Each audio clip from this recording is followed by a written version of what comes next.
이게 이제 2014년에 이제 청소년들이 이제 매사추세츠 이제 주 환경부에 그 지구온난화 대책법의 준수를 촉구하면서 그 주 온실가스 배출 감축 규정을 제정해 달라고 하는 입법 청원을 했습니다. 근데 이제 환경부는 거부를 했고요. 그래서 청소년들이 이제 이 지구온난화 대책법에 따라서 행정 규칙을 환경부가 제정해야 될 의무가 있는데 그걸 제정하지 아니하고 있다라는 이유로 해서 법원에 이제 제소를 했고요. 2016년 5월 17일 주 대법원이 원고 청구를 인용을 합니다. 청소년들의 청구를 인용을 하면서 그 매사추세츠 환경부에 이 다양한 어떤 배출원을 다루는 그러면서 이제 그 배출 가능한 이제 한계치, 허용 기준치를 설정을 하고 해마다 이제 이 배출 허용 한계치를 맞춰 나갈 작업은 그렇게 이제 이런 내용의 행정 규칙을 제정하라고 해서 명하는 그런 이제 판결이 있었습니다. 그 아마 이제 활동가들은 이제 이런 뭐 대기환경법이나 그 밖에 하여튼 이 법 제도나 아니면 소송 제도를 통해서 이런 걸 한번 소송을 제기하고 싶고 또 판결을 갖고 싶고 하잖아요. 이런 운동들을 이런 것들을 이제 우리 환경법제를 통해서 이런 것들을 어떻게 할 수 없을까 이런 기대들을 하는데요. 근데 실제로 이제 오늘 이제 공부해야 될 이 대기환경보전법, 수질환경보전법, 물환경보전법은 이제 분명히 바뀌었죠. 이런 것들, 이런 법들은 주로 이런 내용들을 다는 아니지만 이제 주로 다룹니다. 보시면 폐수 배출 시설 설치 미신고조에서 이제 위반돼서 벌칙. 그다음에 또 역시 배출 시설 설치 미신고조에서 벌칙. 마찬가지 지금 시설 설치 미신고. 그다음에 대기오염물질 방지 시설 가동 개시를 신고를 해야 되는데 미신고를 했다라는 이유로 처벌되고. 또 보시면 이제 부식이나 마모로 인해서 오염물질이 새어나가는 이 방지시설을 정당한 사유 없이 방치했다. 또 배출시설에서 나오는 오염물질에 공기를 섞어서 이제 배출을 했다. 그 다음에 방지시설 운영에 관해서 거짓으로 기록을 했다. 그 다음 비산먼지 억제시설을 설치하지 않았다. 그 다음에 방지시설을 거치지 아니하고 오염물질을 배출할 수 있는 가지 배출관을 설치하고 조업을 했다. 주로 이런 내용들을 이제 배출 사업장에서 이제 이런 이제 여러 가지 다양한 이제 법 위반 행위들을 하고 여기에 대해서 이제 환경부나 지자체가 적발을 해서 이제 벌칙을 부과하는. 주로 이제 대기환경보전법, 물환경보전법 주로 이런 것들을 다는 아니지만 다루기 때문에 사실 어떻게 보면 이제 아주 구체적인 현장에서 일어나는 것들인데 사실 이런 부분에 대해서 크게 하여튼 그죠 잘 이런 것들을 주로 이런 것들에 대해서 이제 조금 관심이 이제 좀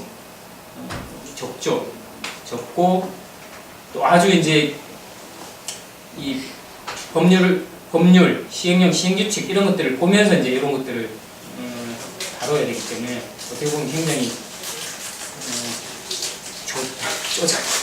쪼잔한 거, 골치 아픈 거. 그러다 보니까 이제 사실 법에 대해서 이제 관심이 이제 떨어지게 되는 거죠. 그래서 이제 전반적으로 재미없다라고 이제 느껴지는데, 근데 뭐 이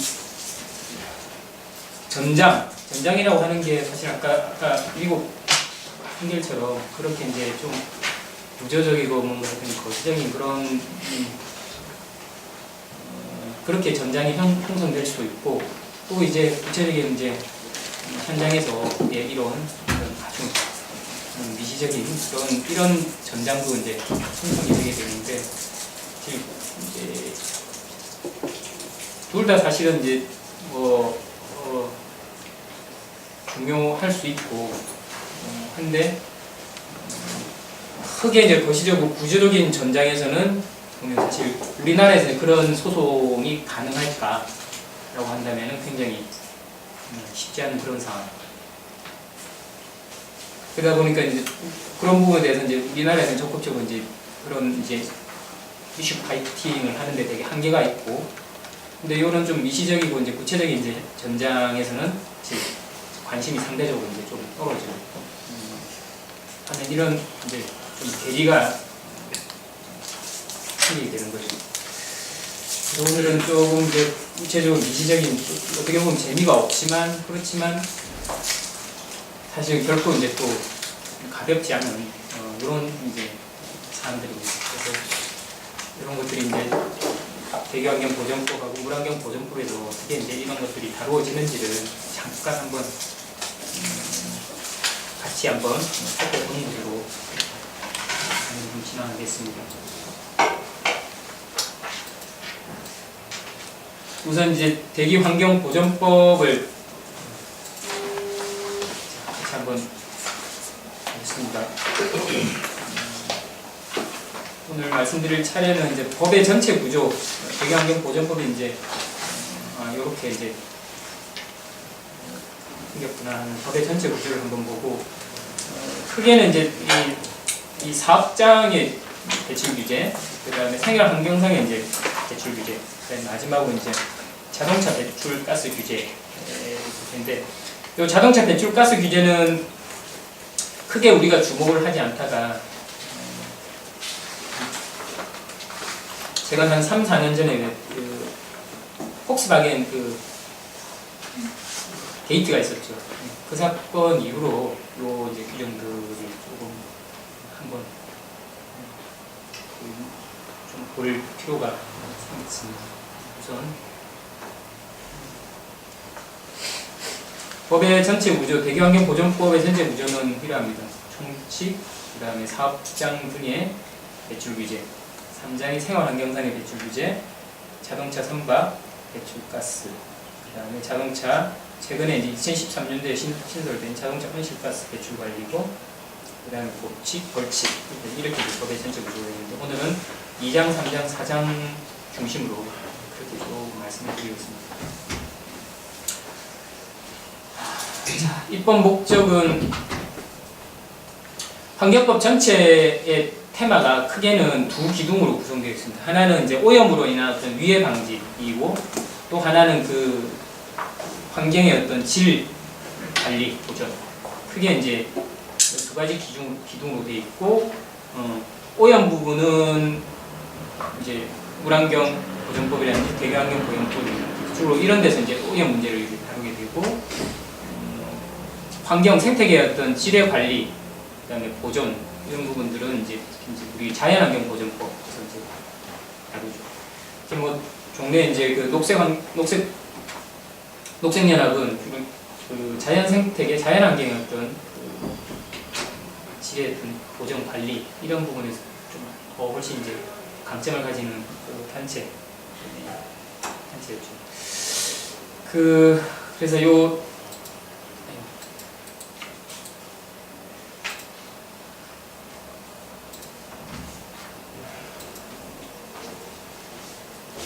입법 목적은 이게 건강하고 쾌적한 환경에서 생활할 수 있도록 인데, 자, 이게 이런 입법 목적은 이제 좀 오래된 법들은 이제 이렇게 되게 목적이 되게 제한적입니다. 어떤 점에서 제한적이냐면 이게 이른바 이제 미래 세대에 대한 어떤 관점 이런 것들이 입법 목적에 반영이 안 돼 있고요.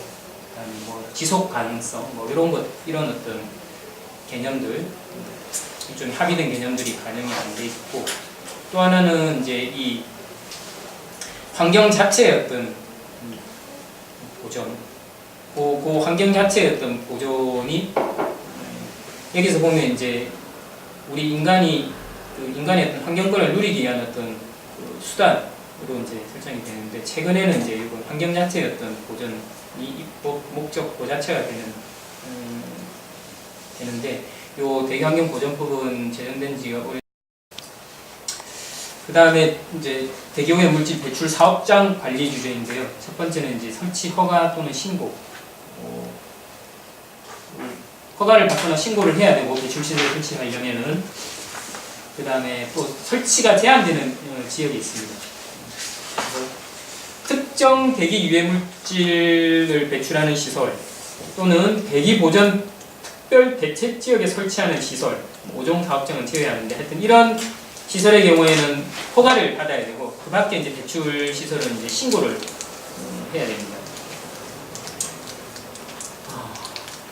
또 좀 재미없는 내용일 수 있는데 이 배출 시설 허가와 관련해서 학술적으로는 조금 이게 허가의 법적 성질이 뭐냐 이런 것들이 좀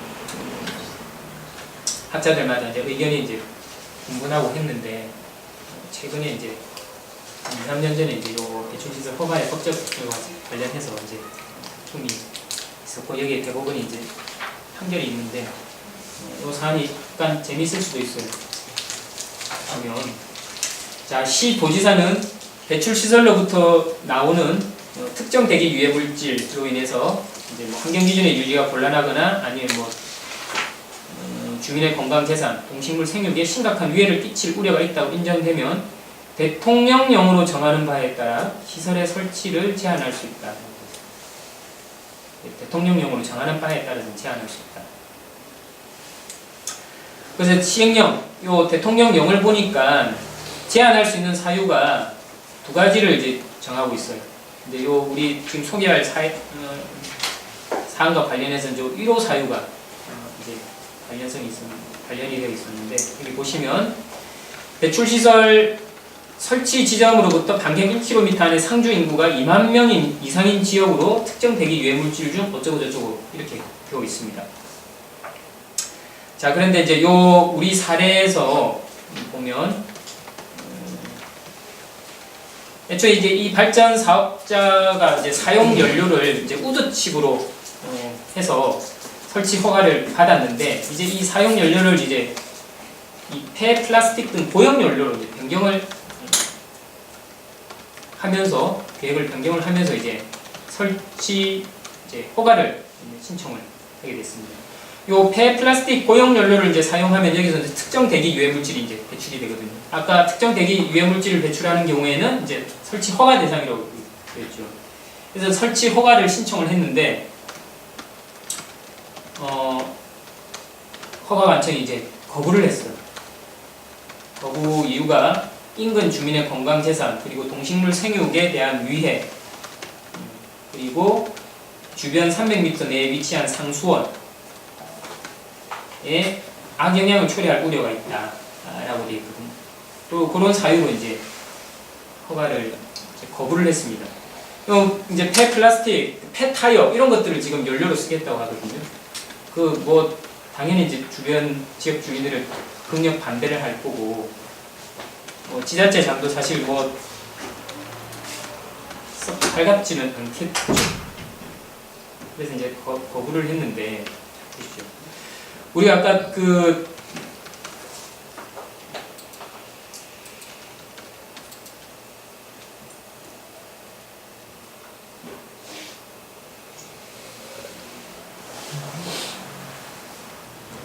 자, 대통령령으로 정하는 바에 따라서 시설의 설치를 제한할 수 있다라고 돼 있었고요. 그래서 대통령령이 시행령에 보시면 상주 인구가 2만 명 이상인 지역에서 이제 설치를 제한할 수 있다라고 돼 있는 거예요. 상주 인구가. 근데 여기서는 지금 이 사안에서는 반경 1km 안에 상주 인구가 이제 2만 명에 이제 미치지 못한 11,800명 정도였습니다. 자, 그러면 이 불허가 처분이 이제 적법한가? 이제 이게 문제가 될 수가 있는 거죠. 대통령령으로 정하는 바에 따라서 설치를 제한할 수 있는데 대통령령에 보면 상주 인구가 2만 명 이상인 지역의 경우에는 이런 시설을 설치를 제한을 하겠다라고 되어 있는데 상주 인구가 지금 11,800명이다. 자, 그러면 이제 이 설치 허가의 이제 법적 성질이 뭐냐? 이제 이게 이제 문제가 되는 거죠. 자, 그래서 이제 행정법에는 뭐 기속행위냐, 재량행위냐, 뭐 이런 개념이 있습니다. 기속행위라고 하는 것은 행정청이 이제 그 법령에 이제 딱 기속이 된다는 겁니다. 그래서 법령에서 정하고 있는 배출시설 설치 제한 사유에 딱 기속이 되어서 그 밖에 다른 사유로는 설치를 제한을 할 수가 없다. 기속행위라고 본다면 설치 허가를. 그러면 이 시행령 12조에서 지금 정하고 있는 1호, 2호에 해당되지 않으면 그 밖에 아무리 뭐 그럴듯한 정당한 사유를 제시하더라도 불허가 할 수 없다. 그러니까 인구가 19,990명이 되는 경우에는 이걸 기속행위로 본다면 제한을 할 수가 없는 거예요. 자, 그런데 이제 이 설치 허가를 이제 재량행위다라고 본다면은, 재량이라고 하는 것은 법에서 정하고 있는 설치 사유를 이제 따라야 되지만 반드시 거기에 딱 100% 완전히 이제 기속되는 것이 아니라 그 밖에 어떤 다른 정당한 사유가 있으면 재량에 의해서 설치 허가를 거부를 할 수 있다라고 하는 것이 이제 요 재량으로 보는 견해죠. 그러면 이제 설치 허가를 이제 기속으로 보느냐, 기속행위로 보느냐, 이제 재량행위로 보느냐에 따라서 이제 이 결론이 이제 달라질 수가 있거든요. 가령 이제 우리가 그 전통적으로 이제 기속행위라고 하는 건 이제 그 건축 허가, 아주 내 땅에 이제 내 집을 짓더라도 일단 그 허가를, 물론 이제 신고 대상 이제 건물도 있지만 일정 규모 이상인 경우에는 설치 허가를 받아야 되거든요. 내 땅에 내가 짓더라 하더라도 내 건물 설치 허가를 받아야 되는데, 그럼 그 경우에 이제 행정청이 법에도 정해져 있지 않은 사유를 가지고 자기가 보기에 임의로 그냥 설치 거부하겠다. 자, 이렇게 이제 재량을 부여하게 되면 어때요? 내 재산권 행사에 어떤 심대한 영향을 미치잖아요. 그러니까 이게 국민의 어떤 기본적인 어떤 자유, 권리 이런 것과 관련된 행위라고 한다면은 이제 종래에는 종래 이제 학설은 이제 그걸 기속행위라고 봅니다. 그래서 법에서 정한 요건을 다 갖추고 있고 또 법에서 정하고 있는 어떤 제한 사유에 해당되지 않으면은 허가를 해줘야 된다. 그래서 국민의 어떤 기본적인 자유, 권리 행사를 할 수 있도록 해야 된다. 라고 하는 것이 이제 기속행위의 생각이고, 이제 여기서도 이제 기속행위를 주장하는 건 배출시설 설치 허가는 어쨌든 그 영업의 자유, 직업 선택의, 직업 수행의 자유죠. 그 사람이, 그 경영자의 입장에서는. 그래서 설치 허가를 이렇게 함부로 이제 설치 허가를 받지 못한다고 하는 것은 결국 이제 자기의 어떤 직업 수행의 자유라든지 재산의 자유에 대한 어떤 중대한 제한이 될 수가 있는 거죠. 자, 그런 점에서 본다면은 배출시설 설치 허가를 기속행위라고 우리가 이해를 해야 되는 측면이 있습니다. 그런데 또 한편으로는 이 배출시설이라고 하는 것이 이제 일반 건축 허가와 달리 계속 그 배출시설에서 나오는 여러 가지 이제 오염물질로 인한 어떤 환경질의 악화라든지 건강의 어떤 침해라든지, 자, 이런 어떤 공공에 미치는, 공공이익에 미치는 영향이 이제 클 수가 있기 때문에, 자, 이런 경우에는 딱 법에서 정한 사유뿐만 아니라 그 밖에 어떤 그 준하는 어떤 정당한 사유가 있으면 그 재량으로 거부를, 설치 허가를 제한할 수 있도록 인정을 해주자. 라고 하는, 이렇게 볼 수 있는 측면이 또 있겠죠. 자, 그래서 이제 1심에서는 이걸 재량행위로 봐서 그 허가 관청의 거부 행위는 정당하다라고 봤는데, 항소심에서는 아니다, 그 기속행위다. 그래서 인구 2만 명에 미치지 못하기 때문에 그 거부는 위협하다, 이렇게 판단했습니다. 자, 그런데 이제 대법원에서는 그 두 가지 측면을 있으니까 이걸 이제 이 두 가지 측면을 이제 조합을 해서, 자, 원칙적으로는 법 시행령에서 정하고 있는 제한 사유에 해당되지 않는 한 원칙적으로 허가를 해야 된다. 이 말은 이제 원칙적으로 이제 일단은 기속으로 보겠다는 겁니다. 자, 그렇지만 다만 해서, 자, 배출시설의 시설이 아까 말씀드린 바와 같이 했던 어떤 국민 건강이라든지 환경에 미치는 위해가 이제 클 수 있다.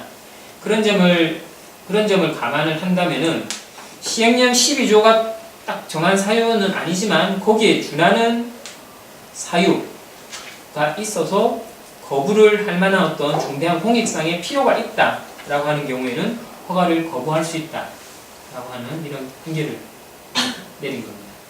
자, 그렇게 본다면 아까 이제 2만 명에 미치지 못하는 경우에는 일단은 허가를 제한을 할 수 없지만 15,000명 이고 그밖에 그걸 제한을 할 만한 그밖에 상소원이라든지 하여튼 그밖에 어떤 정당한 공익상의 필요가 있다 그러면 이 판단은 일단은 이제 행정청의 이제 재량으로 이렇게 판단을 이제 1차적으로 행정청이 1차적으로 판단을 할 수가 있는 거죠.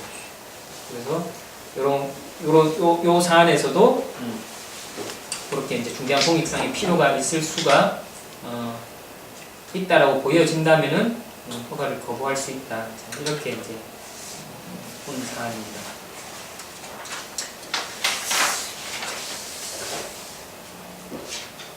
설치 허가와 관련해서는 이제 배출시설 설치 허가와 관련해서 이제 환경 운동가들은 가능하면 이걸 좀 재량행위로 이제 그렇게 해석을 하려고 보고 이제 사업자의 입장에서는 설치 사업자의 입장에서는 가능하면 하여튼 이걸 법에서 정한 요건을 갖추고 있고 법이 정한 제한 사유가 아니면은 내가 허가를 받도록 해야 된다. 그렇지 않고 그밖에 어떤 다른 사유를 가지고 제한을 했을 때는 너무 예측 불가능하다. 이렇게 이제 주장을 할 수가 있을 겁니다. 이런 것들이 이제 요 원칙과 예외가 이제 이렇게 대법원 판결에서 이제 조금 이런 식으로 이제 좀 정리가 되었습니다. 결국은 이제 중대한 공익상의 필요가 뭐냐, 이런 이제 다툼이 이제 실제로 많이 일어나는 거죠. 중대한 공익상의 필요가 뭐냐. 자, 아무튼 지금 우리가 지금 뭘 하냐면 지금 배출시설 설치 허가 또는 신고 및 설치 제한이라고 하는 요 규제를 지금 봤습니다.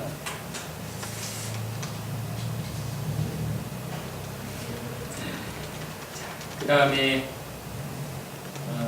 두 번째 이제 배출시설 그리고 방지시설과 관련된 이제 여러 가지 의무를 부과하고 있는데 특히 이제 한 3가지 정도 의무가 등장합니다. 첫 번째는 이제 방지시설을 설치할 의무, 그 다음에 배출시설과 방지시설을 적정하게 운영할 의무, 그 다음에 이제 TMS라고 하죠.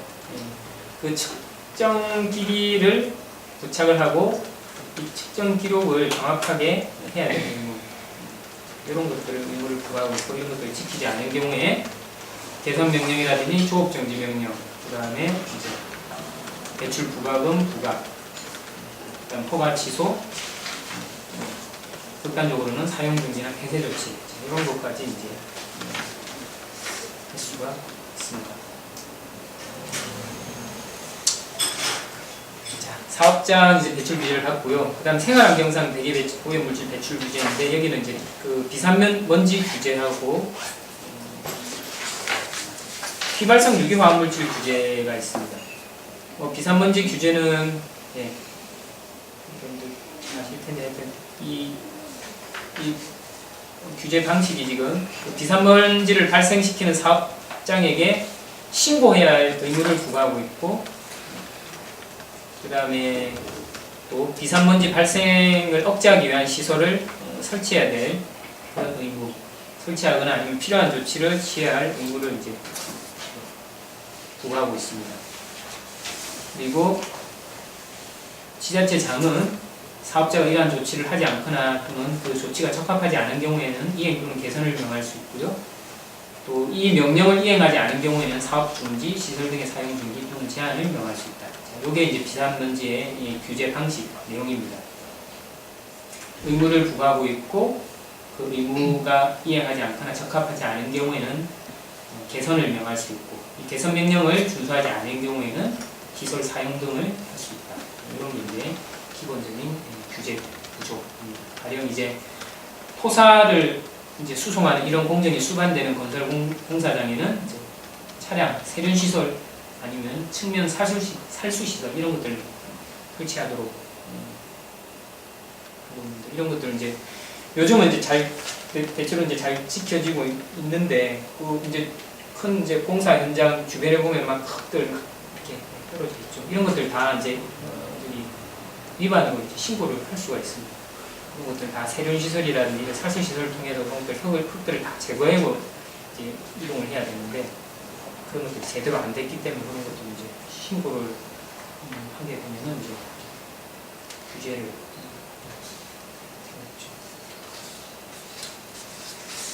기상먼지 발생사 확정 신고 현황 이런 것도 있고요. 그 다음에 이제 휘발성 유해화학 물질인데 요게 이제 최근에 이제 특히 이제 요 뭐 휘발성 유해화학 물질 뭐 주유소 근데 뭐 배출원이 이제 도장산업, 뭐 자동차 등 교통수단인데 이게 이제 발암 물질인 경우가 많고요. 그 다음에 또 이게 배출되면 그 대기에서 광화학 반응을 통해서 이제 오존을 또 생성해요. 그래서 요 특히 이제 규제가 필요한데 대기보전 특별대책지역이나 대기환경규제지역 그 밖에 이제 요 VOC 배출을 좀 규제할 필요가 있다라고 이제 얘기해지는 이런 지역에서는 요 배출 시설을 설치하려면은 신고를 해야 됩니다. 신고를 하지 않으면 여기 아까 봤지만 무신고로 이제 페널티. 그다음에 신고를 하고 설치자는 이제 이 억제 또는 방지 시설을 설치하도록 하고 있습니다. 자, 그 다음에 마지막으로 이제 자동차 이제 배출가스 규제인데요. 폭스바겐 이제 그 디젤 게이트라고 하는데 뭐 좀 잘 아시겠습니다. 잠깐 보시면 미국 환경 단체가 이제 요 실도로에서 이제 배출가스 측정 결과를 이제 발표를 하고 여기 뭐 이제 이게 그 이제 실배출하고 이제 인정받을 때의 배출하고 이게 너무 차이가 나니까 이게 문제가 있다 이런 지적을 하게 됐고 그래서 EPA가 조사를 시작해서 이제 뭐 이제 배출가스 저감 장치 뭐 이제 조작을 프로그램을 조작했다 이런 걸 이제 확인을 하게 됩니다. 그래서 EPA가 이제 리콜 명령을 내리게 되고 이후에 막 그 관련 이제 소송 제기되게 되는데 우리나라도 이제 뭐 이런 게 없냐 이렇게 해서 이제 그 환경부도 이제 한번 배출가스 조작 여부를 이제 검사를 했는데 역시 이제 요 배출가스 프로그램을 조작했다고 이제 그래서 요런 사안에서 관련되는 이제 대기환경보전법상의 이제 규정들은 이제 제작차의 경우에는 미리 이제 그 배출 허용 기준에 맞게 이제 배출가스 보증 기간 내에는 이제 배출 허용 기준에 맞게 유지될 수 있다는 이제 인정을 제작차에 대한 인정을 이제 미리 받아야 되거든요. 미리 뭐 요런 우리 이 자동차 이제 설계를 통해서 우리가 제작을 하면은 배출 허용 기준에 맞게 이제 유지될 수 있다라는 것을 이제 인정을 받게 되고 인정을 받은 바에 따라서 이제 자동차를 제작하게 됩니다. 그리고 난 다음에 이제 그 실제 제작 차량이 실제 이제 그 허용 기준을 이제 그렇게 맞는지 다시 한번 이 확인을 위한 이제 검사를 하게 되고요. 이 검사 결과 이제 불합격되는 경우에는 이제 판매 정지라든지 출고 정지 이런 걸 명할 수도 있고 또는 배출가스 관련 부품의 교체를 명할 수가 있고 또 이런 것들이 있고 가스 관련 부품 교체로 이제 이게 문제 해결이 안 된다라고 한다면은 자동차의 교체라든지 환불, 재매입 이런 것들을 자동차 제작자에게 명할 수 있다는 규정이 있습니다. 그 다음에 뭐 결함, 뭐 시정명령 관련된 내용도 있고 부품도 있고 그 다음에 인증의 취소, 예를 들어 거짓이나 그 밖에 부정한 방법으로 인정을 받은 경우인데 인증의 취소 같은 경우도 이제 할 수 있고 그 다음에 여러 가지 이제 명령을 지키지 않은 경우에도 인증을 취소할 수 있다. 이런 이제 관련 규정들이 있습니다. 과징금 처분도 있고요. 자, 이 과징금 처분 보시면 이제 매출액의 이제 100분의 5를 곱한 금액을 초과하지 아니하는 범위에서 과징금을 부과할 수 있는데 이 과징금의 금액은 500억 원을 초과할 수 없다. 이렇게 됩니다. 아까 EPA 같은 경우에는 지금 여기 벌금이 필요한데 하여튼 어마어마한 벌금을 이제 부과를 하죠. 말하자면 꼴랑 500원 정도인 거예요. 사실 뭐 미국에서 그렇게 먼저 이제 문제가 안 됐다 그러면 우리 뭐 계속 뭐 모른 채로 뭐 넘어갔겠죠. 네.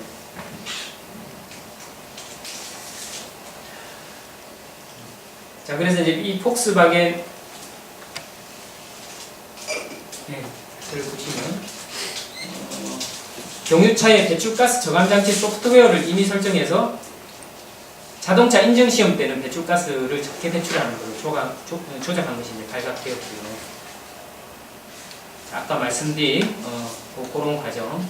그래서 이제 환경부가 2015년 10월에 이제 조사를 해서 이렇게 확인을 하고 판매 정지, 그 다음에 기판매한 차량은 이콜, 그 다음에 과징금 141억 원,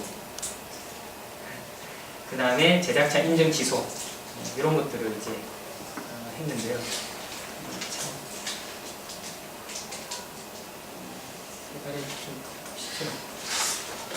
이 되게 약하죠. 그래서 뭐 지금 그때 이제 이런 것들이 이제 너무 약하다는 이제 비판이 있어가지고 그때 뭐 이제 과징금 부과 상한액을 높인다. 그래서 100억 원으로 하겠다. 뭐 그다음에 형사적 처벌 규정을 마련하고 형사 처벌 규정도 없었어요. 처벌 규정을 마련하고 뭐 실도로 배출가스 관리 제도를 도입하겠다. 그다음에 소비자 피해와 관련해서는 소비자가 차량 교환 내지 환불을 권리로 선택.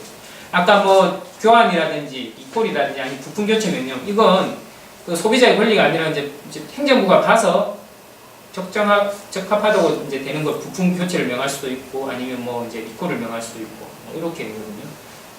근데 이제 소비자가 나 이거 부품 교체 싫고 아예 그냥 차량을 다른 걸로 바꿔달라 이렇게 이제 선택할 수 있는 권리도 이제 줘야 되지 않느냐 그런 이제 지적도 있었거든요. 그래서 이런 것들을 권리를 선택할 수 있도록 제도적으로 보장하겠다. 그 다음에 징벌적 손해배상제도 도입을 전향적으로 검토하겠다. 자, 이렇게 했는데 제가 확인을 해보니까 이제 과징금 부과 상한액은 높였고 형사적 처벌 규정은 마련을 했는데 이건 나머지 것들은 그냥 이런 거 이제 결국은 현재까지는 하여튼 좀 립서비스로 남아 있습니다. 징벌적 손해배상제도 요즘 뭐 이제 계속 이제 자동차 화재 사고가 이제 발생하니까 조금 한번 검토하겠다라고 돼 있는데 당장 뭐 기업 관련 단체에서 그 시기상조다라고 치고 나오니까 또 뭐 그냥 요즘은 그냥 뭐 위야무야 뭐 그런 상황인 것 같아요. 이런 것도 이제 뭐 좀 소비자 단체라든지 근데를 조금 이런 것들을 좀 모니터링하면서 좀 강하게 좀 압박하는 이런 운동이 좀 필요한데 뭐 다 아시겠지만 문제가 났을 때 하여튼 어쨌든 이걸 좀 진정시키기 위해서 하여튼 이렇게 막 서비스를 하는데 나중에 보면 이게 뭐 제대로 이제 관리 감독하는 뭐 사람들이 없으면 감시의 눈이 없으면 그냥 넘어가게 되는 거죠.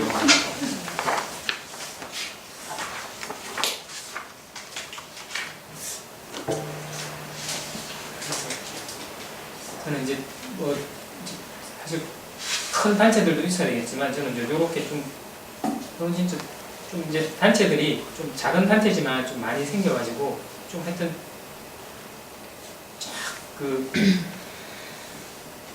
제대로 좀 계속 감시의 눈초리를 보내면서 하는 이런 운동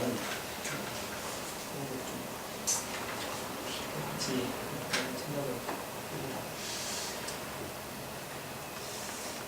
자, 여기까지고요. 자, 45분인데 엄청 재미없잖아요. 이거 저기 학생들도 엄청 재미없어요.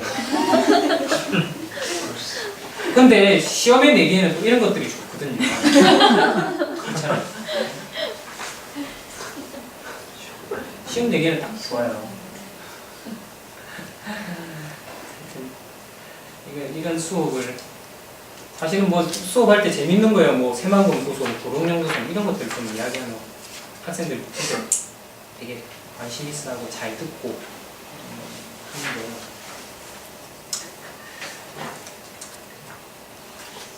됐어요. 재미없는 거 물안경 보전법 조금만 또 지금 5시 45분인데 15분에 15분까지 하고 그래도 이런 때 아니면 사실 더 볼 일이 아마 있지 않겠습니까? 다시 이제 또 보시고 그 다음에 여기 수질 오염 물질 총량 관리제하고 수변 생태 구역 보고요. 그 다음에 점 오염원 관리, 비점 오염원 관리. 점 오염원, 비점 오염원 요 개념은 아시죠? 비점 오염원 같은 경우에는 특정한 배출구가 없는 그런 오염을 말하는 거죠. 가령 이제 비점 오염이라고 했을 때 이제 비 오면 이제 도로에 있는 물질이 이제 싹 쓸려서 하천으로 바로 유입되잖아요. 그 다음에 이제 그 공단 이런 데서도 이제 비가 오면 싹 쓸려가고, 그 다음에 농경지 이런 데서도 비 오면 이제 싹 쓸려가는데 특정한 배출구가 없는데 이제 뭐 그냥 그런 것들은 제대로 이제 처리되지 않고 그냥 싹 그 하천으로 바로 유입되니까 그런 비점 오염 관리가 이제 굉장히 이제 중요하게 됩니다. 법의 전체 구조를 보시면 하여튼 치, 공공수익의 물환경 보전, 점 오염원의 관리, 점 오염원은 아까 말씀드리지만 특정한 배출구가 있는 경우니까 뭐 산업 폐수, 공공 폐수, 생활하수, 가축 분뇨 이런 것들이고, 비점 오염원 관리가 아까 말씀드린 그 도로라든지 산이라든지 공장 단지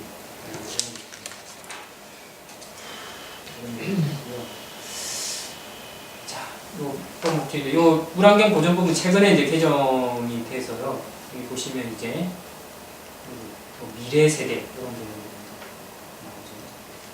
그다음에 요 정의는 한번 좀 기억을 해두시면 좋을 것 같아요. 물 환경이 뭐냐라고 했을 때 수질과 그다음에 수생태계. 수생태계는 그 생물을 둘러싸고 있는 비생물적인 것을 포함한 수질과 수생태계를 총칭하는 것이 이제 물환경이다. 요거는 조금 기억을 해두시면 좋을 것 같네요. 물환경 목표 기준을 설정을 해서 요걸 이제 준수하도록 한 건데요. 우선 이제 수질 오염 물질 총량 관리제입니다. 아까 그 우리 대기환경 보전법에도 샀지만 대기환경보전법에 이제 총량 관리제를 실시할 수 있다라는 이제 규정은 있지만 여전히 하여튼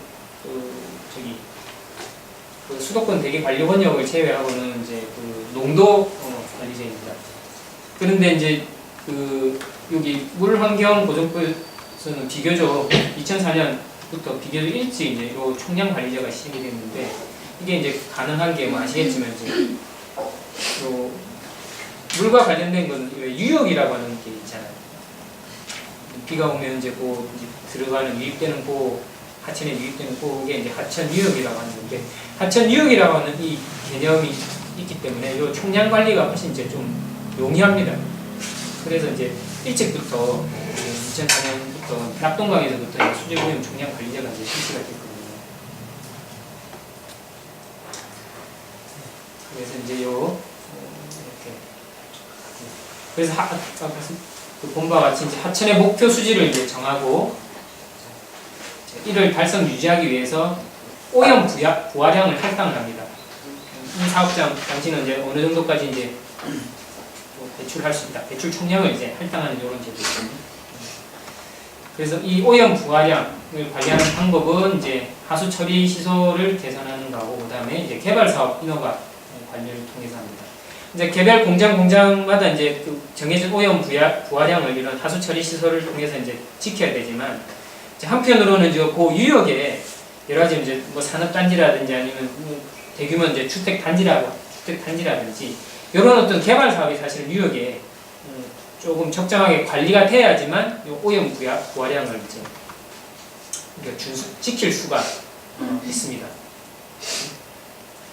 그래서 이제 이 그 오염 부하량을 이제 초과한 경우에는 이제 이제 사업자 같은 경우에는 총량 초과 부과금 뭐 이런 것들 부과금을 부과하고 이제 개선이나 조치 명령을 할 수 있고, 그 다음에 이걸 또 지자체가 이제 지키지 않은 경우에는 이제 요 개발 사업 인허가 라든지 폐수 배출시설 설치 허가권 자체를 이제 제한하는 요런 페널티를 이제 부과를 합니다. 요 이제 오염 총량 관리는 이렇게 이제 이런 로직을 통해서 이제 쭉 시되는데요. 목표 수지를 정하고 그래서 그 소유역별로 기초지자체별로 오염 부하량을 이제 할당을 하게 되고 또 이제 구체적으로 이제 사업자에게 이제 이렇게 공공 부분 그다음 민간 부분 이렇게 해서 이제 오염 부하량을 할당을 하게 되고 이제 불이행한 경우에는 제재를 하고 이런 이제 로직에 따라서 이제 진행되게 됩니다. 자, 그 다음에 이제 중요한 이제 그 제도가 수변 생태 구역이라고 말씀드렸지만 그 바로 이제 그 하천이라든지 하여튼 공공수역으로 이 물질들이 유입되지 않기 위해서 요 하천 일정한 구역을 이제 이렇게 수변 생태 구역으로 정할 수가 있습니다. 그래서 이 구역에서는 말하는 버퍼 존이라고 하는 건데요. 이 구역에서는 음식점이라든지 숙박시설 이런 것들을 이제 제한을 하는 한편, 요 수계기금으로 요 관리구역의 토지 사유지들을 단계적으로 매수하는 이런 두 가지 이제 틀으로 이제 관리를 하게 됩니다. 요 관련된 사례는 요 이제 수계기금으로 이제 수변 생태구역 안에 있는 사유지를 이제 국가가 이제 매입을 하는데 요 수변구역으로 이제 지정이 되면 여러 가지 행위 제한을 받잖아요. 뭐 음식점이라든지 숙박시 이런 입지 제한이 되는데 행위 제한을 받잖아요. 그럼 여기 이제 사유자가 그 토지 사유지의 소유자 같은 경우에도 이거 뭐 재산 가치가 없으니까 이제 그냥 팔고 싶다 이런 생각이 들 수가 있겠죠. 자, 그렇게 해서 이제 또 이거 내 토지를 사달라고 이제 매수 신청을 했는데 이제 피고 금강구역 환경청장이 이제 사지 않겠다 이렇게 거부를 했는데 이제 여기에 대해서 이제 그 사유자가 토지 소유자가 이제 그 거부 처분을 이제 다툰 사안인데 원심에서는 이게 매수를 할지 여부는 국가의 재량이기 때문에 부동산 소유자는 매수를 요구할 이제 권리가 없다라고 이제 했는데 대부분에서는 이 수변 생태구역으로 지정이 되면 이제 여러 가지 행위 제한을 받게 되는데 그렇다고 뭐 따로 거기에 대해서 뭐 손실 보상을 하는 건 아니지 않느냐. 그러면 이런 매수 제도를 이렇게 손실 보상을 대체하는 어떤 이런 성격을 가진 것으로 봐서 그 토지 소유자도 매수를 요구할 권리가 있는 것으로 보는 게 낫다라고 해서 매수를 요구할 수 있는 이제 권리를 인정을 하는 사람. 여하튼 요 수변 생태구역 요 제도도 굉장히 이제 중요한 제도입니다. 그래서 뭐 환경부는 여기 수변 구역을 하나의 어떤 벨트로 이렇게 조성을 하겠다. 뭐 이런 계획을 이제 200년 후가 아니라 2000년 이후부터 지금 수변 생태 벨트를 이제 조성을 하고 있는데 사실 뭐 이런 것도 좀 조금 확인해 보면 재밌을 것 같아요. 어느 정도 이렇게 뭐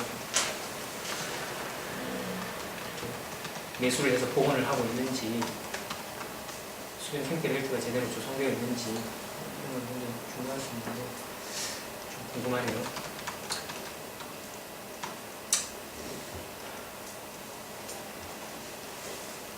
신 변호사님 이거 정보 공개 청구 이런 거 하면 안 돼요? 한번 해보겠습니다. 그 다음에 이제 전보염원 관리인데 생활하수는 하수도법, 그 다음 축산폐수는 오수분뇨 및 축산폐수 처리법, 가축분뇨는 가축분뇨 관리 이용법 돼 있고요. 산업폐수만 이제 요 물환경 보전법으로 관리를 합니다. 수질 오염 물질 배출 허용 기준을 설정을 해서요. 이렇게 지역마다 좀 다르죠. 청정 지역, 가지역, 나지역, 특례 지역 이렇게 해서 이제 좀 깨끗한 지역은 좀 더 엄격한 기준을 설정하고 있고, 그다음에 이제 개발이 좀 가능한 지역들은 조금 하에 조금 낮춰서 이렇게 설정하고 있습니다. 요 이제 대출 허용 기준을 이제 준수하도록 하는 거죠. 그래서 이제 아까 저기 대기환경 보조표를 본 이제 구조하고 이제 사실 이 부분은 사업장 관리 규제이기 때문에 규제 구조가 좀 거의 유사합니다. 그래서 대출시설 설치 허가 및 신고, 대출시설 설치 제한이죠. 그래서 수질 보전 특별 대체 지역 내에 설치되는 대출시설이라든지 특정 수질 유해 물질 대출시설 등 포괄되는 것 부합 시설은 신고 대상이다.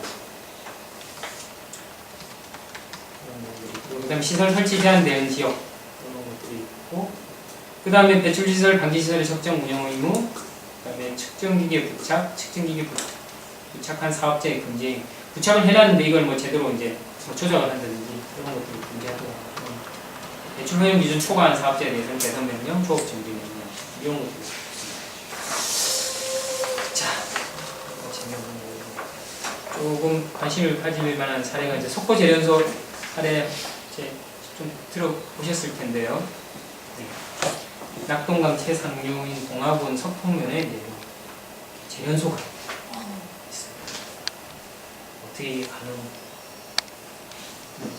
70년대 그때는 뭐 가능했겠죠. 그래서 하여튼 요 완전 뭐 시간 관계상 뭐 말씀드릴 수는 없는데 하여튼 진짜 개판으로 이제 운영을 하고 있고, 이게 물환경 보전법이 좀 강력해서 이런 재련소 여기서 조업을 더 이상 할 수 없도록 뭔가 할 수 있는 방법이 없을까 이런 것들 같은 것들 되게 궁금하잖아요. 그런데 우리 아까 봤지만 기본적으로 사업장 규제의 기본 구조가 배출 허용 기준을 딱 설정해 놓고 그걸 이제 준수하면 이제 할 수 있는. 물론 배출 시설 설치 제한 지역이 있어서 아예 처음부터 입지를 이제 제한할 수 있지만 이미 이제 들어선 이런 부분들을 행정 명령을 통해서 나가라 할 수가 없는 그런 거죠. 그리고 요거는 이제 뭐 특별법이 만들어지든지 아니면 이제 운동을 통해서 하여튼 근데 굉장히 알짜 기업이라고 하더라고요. 영풍문고 관련된 이제 기업인데 여기서 엄청난 이제 운영 수입이 그래서 그냥 이제 나가지 않을 것 같고 계속 이제 문제 제기를 하고 계속 지적을 하니까 이제 아예 그냥 그 폐수 무방류 시스템을 뭐 도입을 하겠다 뭐 이렇게 이제 안 나가겠다는 거죠. 최근에 이제 요 문제된 사례는 요 저기 우리 물환경 보존법 이런 이제 규정이 있습니다. 34조에 보면은 이제 그 조업 정지를 이제 명할 사안인데 이 조업 정지를 하는 경우에는 이제 주민의 생활이라든지 대외적인 신용 뭐 하여튼 그밖에 공익에 현저한 지장을 줄 우려가 있다고 인정되는 경우에는 조업 정지 처분에 가름해서 하여튼 좀 돈으로 좀 떼우겠다, 떼울 수 있도록 해주겠다라고 하는 것이 바로 이 과징금 제도인데 이게 이런 경우는 사실 굉장히 이제 아주 제한적으로 인정이 되죠. 예를 들어 이제 발전소 같은 경우 이제 하여튼 뭐 이제 법 위반이 있어서 이제 조업 정지를 당해야 되는데 발전소 가동 정지가 되면은 하여튼 이렇게 공익에 영향을 줄 수가 있으니까 대신에 이제 과징금으로 이제 하겠다라고 해서 아주 이제 제한적인 이제 사업장의 경우에만 아주 예외적으로 이제 이 과징금을 부과할 수 있는데 이 경상북도가 이제 폐수 무단 방류를 이유로 해서 조업 정지 처분 20일 이제 조업하지 말라고 이제 정지 처분을 내렸는데 이 재련소 측이 이 과징금을 배제를 안 해주죠. 뻔뻔하게. 그래서 지금 그 저기 중앙행정심판위원회에다 행정심판을 청구를 했고 하는 요 사안인데 이제 여기에 대해서 이제 환경단체가 그러니까 여기 행정심판이니까 심판 청구인은 이제 재련소일 거고 그다음 피신청인은 이제 조업정지 처분을 한 경상북도지사가 되는 거죠. 이제 요 사안에서 이제 그 환경단체가 요 피고 보조 참가 신청을 했습니다. 보조 참가 신청을 했고요. 요 사안이 이제 지금 지역 그 주민들하고 그 지역에 있는 이제 환경운동연합 그 지역 조직에서는 그 일을 좀 관심을 가지고 이제 다루고 있는데, 그래서 이제 저도 여기에 조금 의견을 이제 줬는데, 하여튼 제가 이제 행정 그 심판 위원을 한번 해보니까 그런 게 있더라고요. 여기서 지금 이제 참가 신청을 했는데, 사실 참가 신청을 하려면 신청 자격이 있어야 돼요. 그러니까 이 정지 처분으로 인해서 참가인에게도 뭔가 하여튼 법률상 이게 어떤 침해나 침해 우려가 있다라는 것을 이제 입증을 해야 되거든요. 근데 사실 이제 요 조업 정지 처분으로 이게 취소가 되면은 환경단체에게 뭐 어떤 그 법률상 불이익이 있을 거냐, 사실 이런 걸 입증하기가 쉽지가 않죠. 그래서 사실 참가인 자격이 없다라고 볼 수가 있는데, 그래도 저는 그 자격 여부를 떠나서 일단 참가를 하라고 제가 강력하게 이제 의견을 정했고, 그래서 참가를 하게 됐는데, 제가 행정심판을 해보니까 참가 신청이 있든 없든 간에 여하튼 이 사건이 사회적으로 굉장히 논란이 될 수 있고 이걸 지켜보는 눈이 있다라고 생각을 드는 사건에는 아무래도 좀 신중을,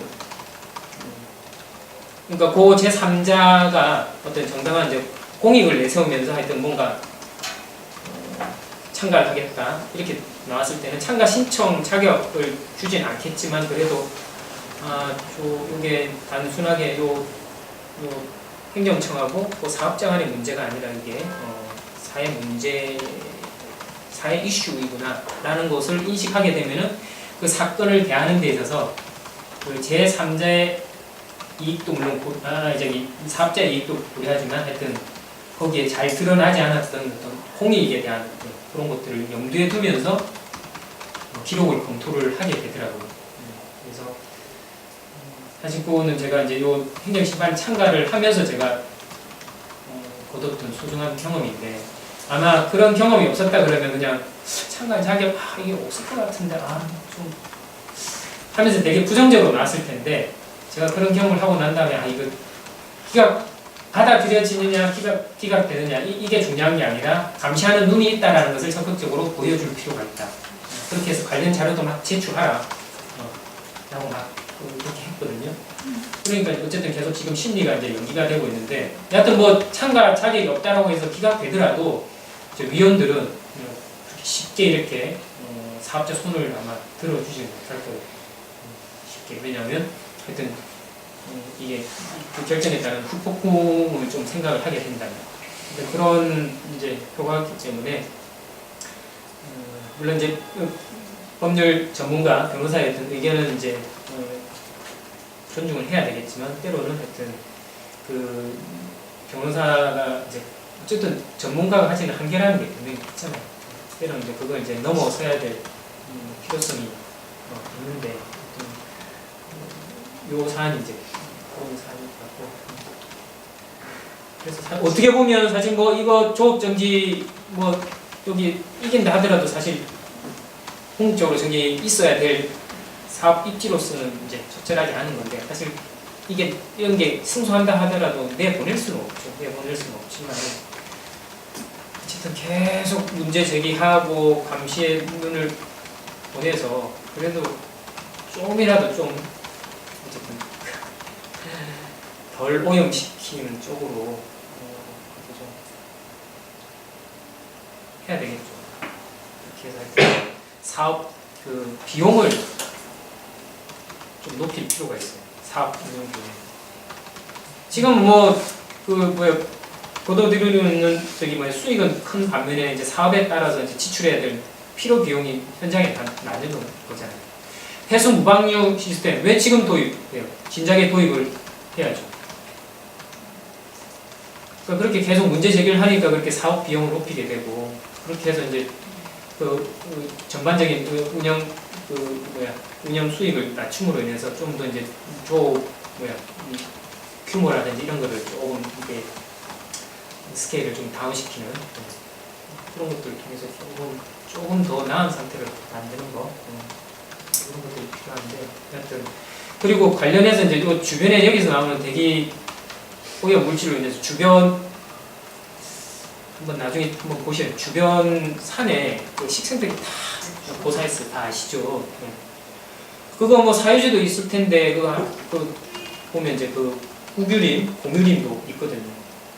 그런 경우에 이제 사실은 이제 국가나 지방자치단체가 사업자를 상대로 해서 손해배상이라든지 이런 걸 벌어야 되는데 안 하고 있잖아요.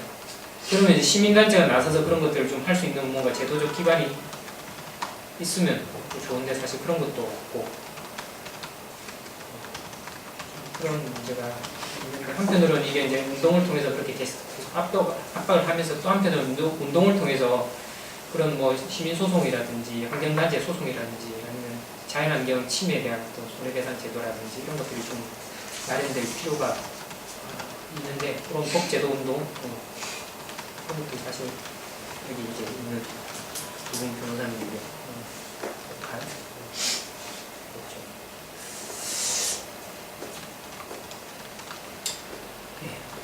그다음 비점오염원 관리인데 아까 말씀드렸지만 하여튼 그런 건데 요 비점오염원 관리가 굉장히 앞으로 더 중요하게 됩니다. 요 보시는 바와 같이 2017년도에 추정치인데 2017년도에 하여튼 비점오염원 지금 차지하는 게 오염 차지하는 비율이 68인데 2020년에는 이제 72%까지 차지할 것이라고 이렇게 예측이 되고 있거든요. 비점오염원으로 관리가 중요한데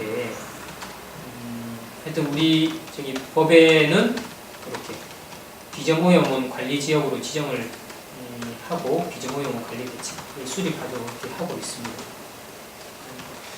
그런 제도도 있는데 잘 활용이 안 될 수도 있고 경우에 따라서는 이제 운동가들 이런 것도 뭐 지정 청원을 한다든지 경우에 따라 이런 것도 필요할 수가 있는 거죠. 하여튼 뭐 이 비점오염은 저감시설은 크게 이제 자연형 인공습지하고 식생수로하고 그다음에 장치형 시설인데 보니까 이제 자연형 시설이 이제 요 인공습지나 식생수로인데 이런 거죠. 이런 거 식생수로 요 이제 바로 이제 유입되지 않도록 해서 요렇게 아까 이제 뭐 수변 생태구역, 생태벨트 뭐 이런 개념과 같은 거. 이게 이제 사실 이제 장치형보다는 이렇게 자연형이 일단 자연형은 설치를 하고 이게 조성을 하고 난 다음에는 사실 딱히 이제 운영 관리비라는 게 사실 크게 필요하지가 않잖아요. 그냥 그대로 그냥 습지도 그대로 두면 되고 식생수로 그대로 두고 하면 되는데 이게 이제 장치형 같은 경우에는 이제 운영 관리비라든지 그 다음에 처리 효율 이런 것도 좀 문제가 되죠. 장치형 시설 대부분은 이제 유지 관리를 얼마나 잘하느냐에 따라서 처리 효율의 편차가 크다. 그 다음에 이제 뭐 그런 것들이 있는데 이제 식생수로 같은 게 사실은 이제 초기 투자비가 이제 부지를 조성을 해야 되니까 초기 투자비가 큰데 일단 그렇게 관리가 설치를 하고 난 다음에는 이제 운영 관리가 특별히 들지 않는다는 이런 장점이 있고 처리 효율이 높은 이런 장점이 있다. 이게 이제 모니터링 결과거든요. 여하튼 이제 요 비점오염원 관리가 통해서 비점오염원 관리 지역으로의 지정과 이 대책 이런 것들이 굉장히 중요하고 이런 내용들이 물환경 보전법이 있다. 네. 이제 끝났습니다. 10분이 조금 더 초과됐네요. 예.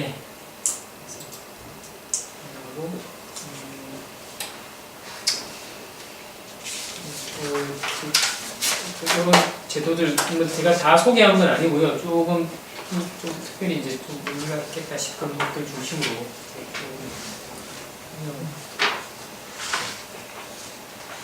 했습니다. 자, 그럼 뭐 질문이 있으면 지금 의견도 오늘 말씀해 주신 두 가지 법에서 조금 벗어나는 거긴 한데 지금 아까 말씀을 해주셔서 제가 여쭤보고 싶은데 행정심판위원회 네. 직접 들어가 보셨다고 해서 네. 최근에 이렇게 봤을 때 행정심판이 이게 문제의 소지가 많다는 생각이 굉장히 많이 들어요. 환경 관련된 사안 중에는 이게 설악산 케이블카 문화재위원회에서 이제 예. 부여를 한 거를 양양군 사업자가 행정심판에 걸어서 문화재위원회 결정을 이제 무력화시켜 버렸고 네. 또 다른 사안은 그 소송에서 그 삼성 노동자들 이제 그 작업장 보고서인가 이제 공개 소송해서 승소를 했는데 공개하라고 승소를 했는데 고용노동부가 공개를 하려고 하니까 그걸 사업장이 행정심판을 걸어서 공개하면 안 된다라고 한 걸 또 행정심판이 그 사업장 편을 들어줬던 거죠. 네. 그럼 이게 단심제고 네. 뭐가 이렇게 맞아요. 법정에서 할 수도 없고 또 이게 설악산 케이블카 같은 경우도 이거가 된 거를 그러면 소송으로 가서 소송에서 제대로 그러면은 뭐 문화재청 이런 걸 합당한지 볼 수 있냐 그런 맞아요. 캐도 안 돼 있고 맞아요.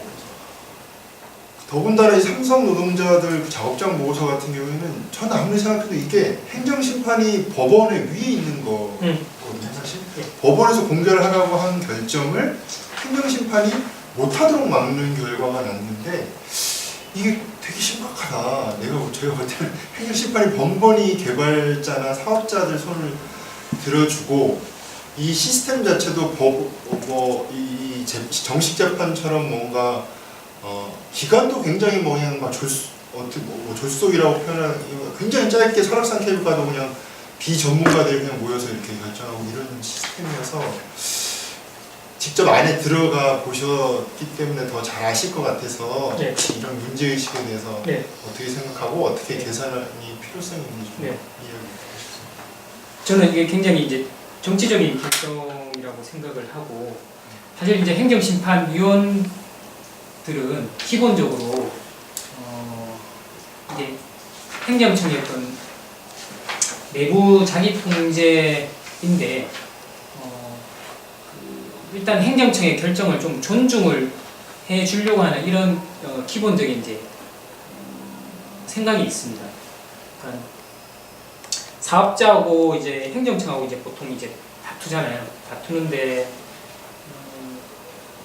다시 말씀드리지만 심판위원들은 이게 확실하게 이제 이 사업자의 손을 들어줘야 된다는 어떤 좀 분명한 어떤 사유가 있지 않은 이상은 행정청의 한 이제 결정. 그러니까 이게 딱 떨어지게 이게 사업자 측 주장이 맞다 아니면 행정청 주장이 확실하게 맞다 이런 경우보다는 사업자가 약간 억울한 측면도 있을 수가 있겠지만 행정청이 그럼에도 불구하고 또 어떤 공익을 달성하기 위해서 이런 결정을 또 한 측면도 있고 그러니까 행정심판위원들 입장에서는 어쨌든 그런 공익을 좀 고려해서 한 행정청의 결정에 대해서 무조건 사업자의 어떤 사익을 이유로 해가지고도 잘못됐다 이렇게 말을 할 수가 없거든요. 그래서 조금 이게 분명하지 않은 상황이라 그러면은 일단 행정청의 결정을 존중하는 경우가 많고 그래서 행정심판이 승소율을 그렇게 사업자가 높지가 않습니다.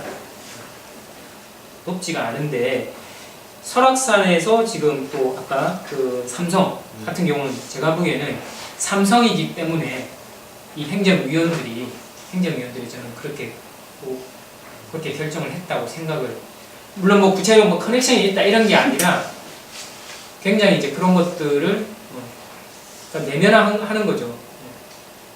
가능한 이 스스로 이제 이 삼성전자라고 하는 이런 것들의 하여튼 대표 산업이고 이런 것들 뭐 보호가 필요하다 하는 걸 스스로 이제 내면화 하는 그렇기 때문에 하여튼 그런 결정이 나온 거고 설악산 같은 경우에도 이게 굉장히 정치화된 사건이잖아요. 그런데 이제 운동 자체보다는 훨씬 이 지자체가 훨씬 더 정치력이